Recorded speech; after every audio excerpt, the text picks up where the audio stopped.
ሰላም እንደምን አላችሁ ውድ የዩቲዩብ ተከታታዮቻችን። በዛሬው ዕለት ስለ አፍኮን ነው ይዘንላችሁ የመጣሁት። በአፍኮን ውድድር እሁድ ዕለት ይጀምራል።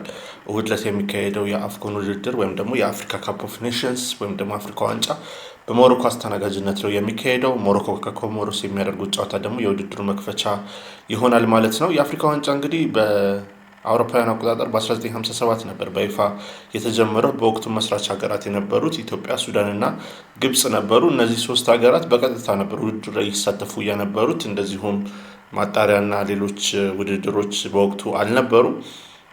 እነዚህ ቡድኖች እንግዲህ ቀጥታ ተሳትፈው ቀጥታ ግማሽ ፍጻሜና ከዛ በኋላ ፍጻሜ ይደረግበት የነበረ ውድድር እንደነበር እናስታውሳለን። የኢትዮጵያም ውድድሩን የማዘጋጀት እድል ነበራት። እንደዚሁም ሶስተኛውን የአፍሪካ ዋንጫ ኢትዮጵያ ማሸነፍ ችላለች። በታሪኳ ብቸኛዋ እድሏ ሆኖ የተመዘገበው እሱ ነው ማለት ነው እና በኋላ ላይ የቡድኖቹ ቡድን እየሰፋና እየተጨመረ መምጣት ችሏል ማለት ነው። በ1968 ዓ.ም ውድድሩ ወደ 8 ቡድኖች ሊሰፋ ችሏል። በ1992 ደግሞ ወደ 12 ቡድኖች አድጓል። በ1996 ደግሞ 16 ቡድኖች ማደግ ችለዋል። ይህ ደግሞ እስከ 1996 ጀምሮ እስከ 2019 ድረስ በ16 ቡድኖች መካከል ነበር ውድድሮች ይካሄዱ የነበሩት። ከ2019 በኋላ ደግሞ ወደ 24 ቡድኖች ፎርማቱ አድጓል። አሁንም የሚሳተፉት 24 ቡድኖች ይሆናሉ ማለት ነው። እንግዲህ አፍሪካ ዋንጫ ሲመጣ ብዙዎቻችን የተለያዩ ትዝታዎች አሉብን። በተለይ የአውሮፓ ክለብ እግር ኳሶች እንዳሁኑ ተስፋፍተው ባልነበሩበት ወቅት ብዙ ጊዜ እግር ኳስን ለማየት እድል የምናገኝበት የነበረው ሁኔታ አፍሪካ ዋንጫና ዓለም ዋንጫ መከታተል ነበር። እንደዚሁም አውሮፓ ዋንጫን ማየት ነበር። እነዚህ ውድድሮች በጉጉት የሚጠበቁ ነበሩ። ሰዎች ተሰብስበው ጊዜያቸውን ወስደው የዲስከስ እያደረጉ እየተጫወቱ የሚያዩዋቸው ውድድሮች ነበሩ እና በብዙዎች ዘንድ በጣም የሚወደዱ ውድድሮች እንደነበሩ፣ ጨዋታዎች እንደነበሩ ማስታወስ እንችላለን። 2000 ላይ ጀምሮ የተካሄዱትን የአፍሪካ ዋንጫ ጨዋታዎችን እንደ ትዝታ ለማየት ያህል ለምሳሌ 2000 ላይ ካሜሮን ነበረች ያሸነፈችው በጋና እና በናይጄሪያ አስተናጋጅነት በተካሄደው በዚህ የአፍሪካ ዋንጫ ናይጄሪያን በመርታት ነበረ ካሜሩን ያሸነፈችው። የዛኔ የነ እምቦማ እና ሳሙኤል ኤቶ ቡድን እናስታውሰዋለን። በጣም ጠንካራ የሚባል ቡድን ነበር። 2002 ላይም በድጋሚ ማሊ ያዘጋጀችው የአፍሪካ ዋንጫ ላይ ማሸነፍ የቻለ ቡድን ነበር። ጥንካሬው ያን ያህል ነበር። በጣም ድንቅ እንቅስቃሴ ያድርግ የነበረ በጣም ብቃቱን ያስመሰክር የነበረ ቡድን ነው። 2004 ላይ ሞሮኮ ነበረች አስተናጋጅ የነበረችው። በፍጻሜው ደግሞ ሞሮኮ ከቱኒዚያ ነበር የተገናኙት። ሞሮኮ ከቱኒዚያ ያደረጉት ጨዋታ በጣም ድንቅ የሚባል ጨዋታ ነበር። ቱኒዚያ አሸንፋ 2-1 በሆነ ውጤት ማሸነፍ እንደቻለች እናስታውሳለን። ቱኒዚያ እንግዲህ በወቅቱ የዜግነታቸውን ቀይረው ይጫወቱ የነበሩ ተጫዋቾች የነበሩበት ቡድን ነበር። ለምሳሌ እንደ ዶስ ሳንቶስ አይነት ብራዚላዊ በትውልድ የሆነ ነገር ግን ዜግነቱን ወደ ቱኒዚያ ቀይሮ ለቱኒዚያ ይጫወት የነበረ አይነት ተጫዋች ያቀፈችበት ሁኔታ ነበር የምናስተውለው። እንደ ማርዋን ሻማካ አይነት ተጫዋቾች ደግሞ በሞሮኮ በኩል ነጥረው የወጡበት ጨዋታ እንደነበር ወይም ደግሞ ውድድር እንደነበር እናስታውሳለን። 2004 ላይ ግብጽ ነበረች 2006 ላይ ግብጽ ነበረች ያሸነፈችው። 2006 ላይ ስታሸነፍ አይቮሪ ኮስትን በመለያ ምት በመርታት ነበር። የ10 ሻታ ቡድን 2006 2008 እና 2010 በተከታታይ በማሸነፍ ታሪክ መስራት ችሎ ነበረ። እስካሁንም ብዙ ዋንጫዎችን በውድድሩ ያሸነፈው ግብጽ ነው። 7 ጊዜ የአፍሪካ ዋንጫን ማሸነፍ ችለዋል። 5 ጊዜ ያሸነፉት ካሜሩን ናቸው። 4 ጊዜ ደግሞ ጋና ማሸነፍ ችላለች ማለት ነው። ስለዚህ ግብጾች በጣም ጠንካራ ቡድን ነበራቸው። 2008 ላይ ደግሞ ካሜሩንን ነበር ያሸነፉት። አቡተሪካ ያስቆጠራት ግብ እናስታውሳለን።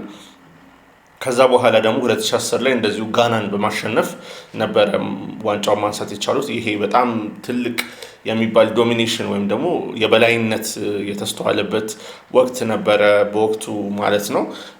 እንግዲህ ከጊዜ ወደ ጊዜ በጣም እያደጉ ነው የመጡት የአፍሪካ ዋንጫ ውድድሮች። ከ1990ዎቹ እንኳን አንስተን ብንመለከት ለምሳሌ በ1990ዎቹ መጨረሻ ላይ ወይም ደግሞ 2000 መጀመሪያ ላይ ለአሸናፊ ይሰጥ የነበረው ወደ $500,000 ነበር። 2023 ውድድር ላይ አይቮሪ ኮስት ባስተናገደችው ላይ ግን ለምሳሌ የተሰጠው ወደ $7 ሚሊዮን ነበር ለአሸናፊ የተሰጠው። $4 ሚሊዮን ደግሞ ሁለተኛ ሆኖ ላጠናቀቀው ቡድን ተሰጥቷል እና ይሄ በጣም ትልቅ ለውጥ የሚያሳይ እንደሆነ ነው መመልከት የምንችለው።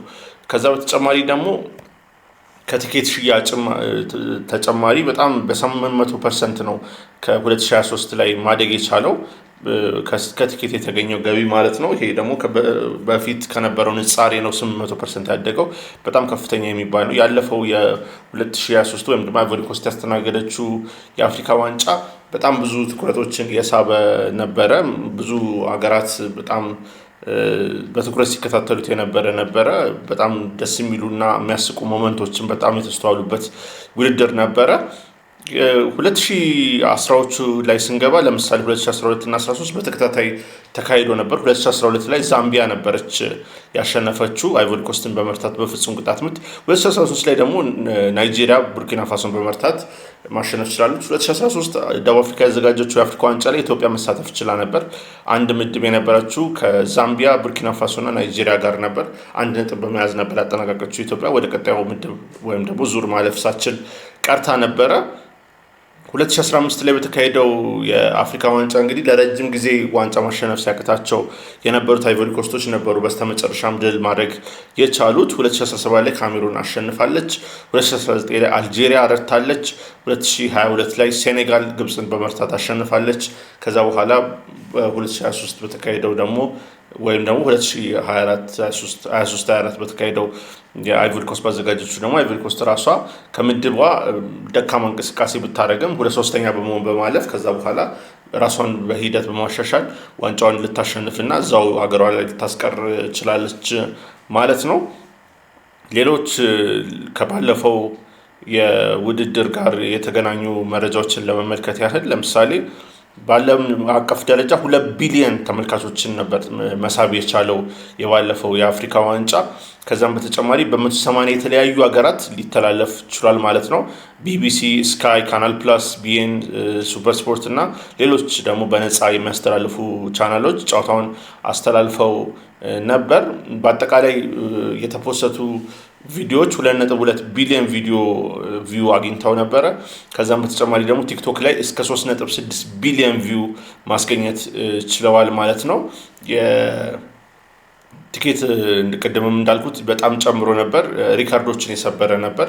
የደጋፊዎች አቴንዳንስ ወደ 1.2 ሚሊዮን በላይ መጨመር ችሎ ነበር ከ2021 ውድድር ጋር ሲነጻጸር ማለት ነው።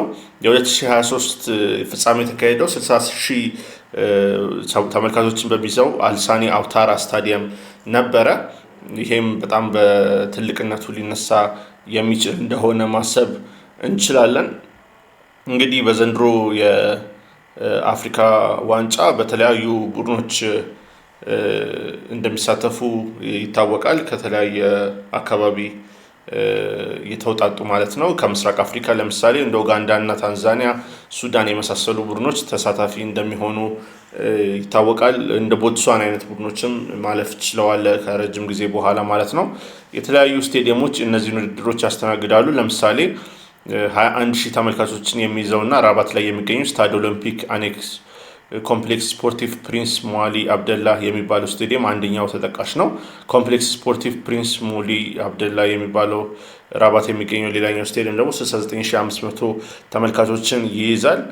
እንደዚሁም ደግሞ ሌሎች ተመልካቾችን በሰፊው የሚይዙ አሁን ለምሳሌ ግራንድ ስታድ ዴንታጀር የተባለው ስታዲየም 75,000 በላይ ተመልካቾችን መያዝ የሚችል ነው። ሌሎችም 45,000 እስከ ትንሹ ደግሞ የሚባለው 18,000 የሚይዘው ስታድ ኤልባሪድ የተባለው ሌላው ራባት ላይ የሚገኘው ስቴዲየም ነው እና በርካታ ተመልካቾችን በአጠቃላይ የሚይዙ ስቴዲየሞች እንዳሉ ነው የሚገኘው። የዛሬው የዚህ የውድድር ዘመን የአፍሪካ ዋንጫ ማስኮቱ አሳድ ይባላል። አንበሳ ነው። የአትላስ አንበሶች ነው የሚባሉት ሞሮኮ ከዛ ጋር ተያይዞ ይመስላል። እንግዲህ የአንበሳ ምስልን ነው የሚጠቀሙት ለማስኮታቸው ወይም ደግሞ ለሚወክለው ውድድሩ ለሚወክለው ማለት ነው። በውድድሩ እንግዲህ እንደ አሽራፍ ሀኪሚ አይነት ናስር ማዝራዊ አይነት ተጫዋቾች ከካሜሩን በኩል ይጠበቃሉ።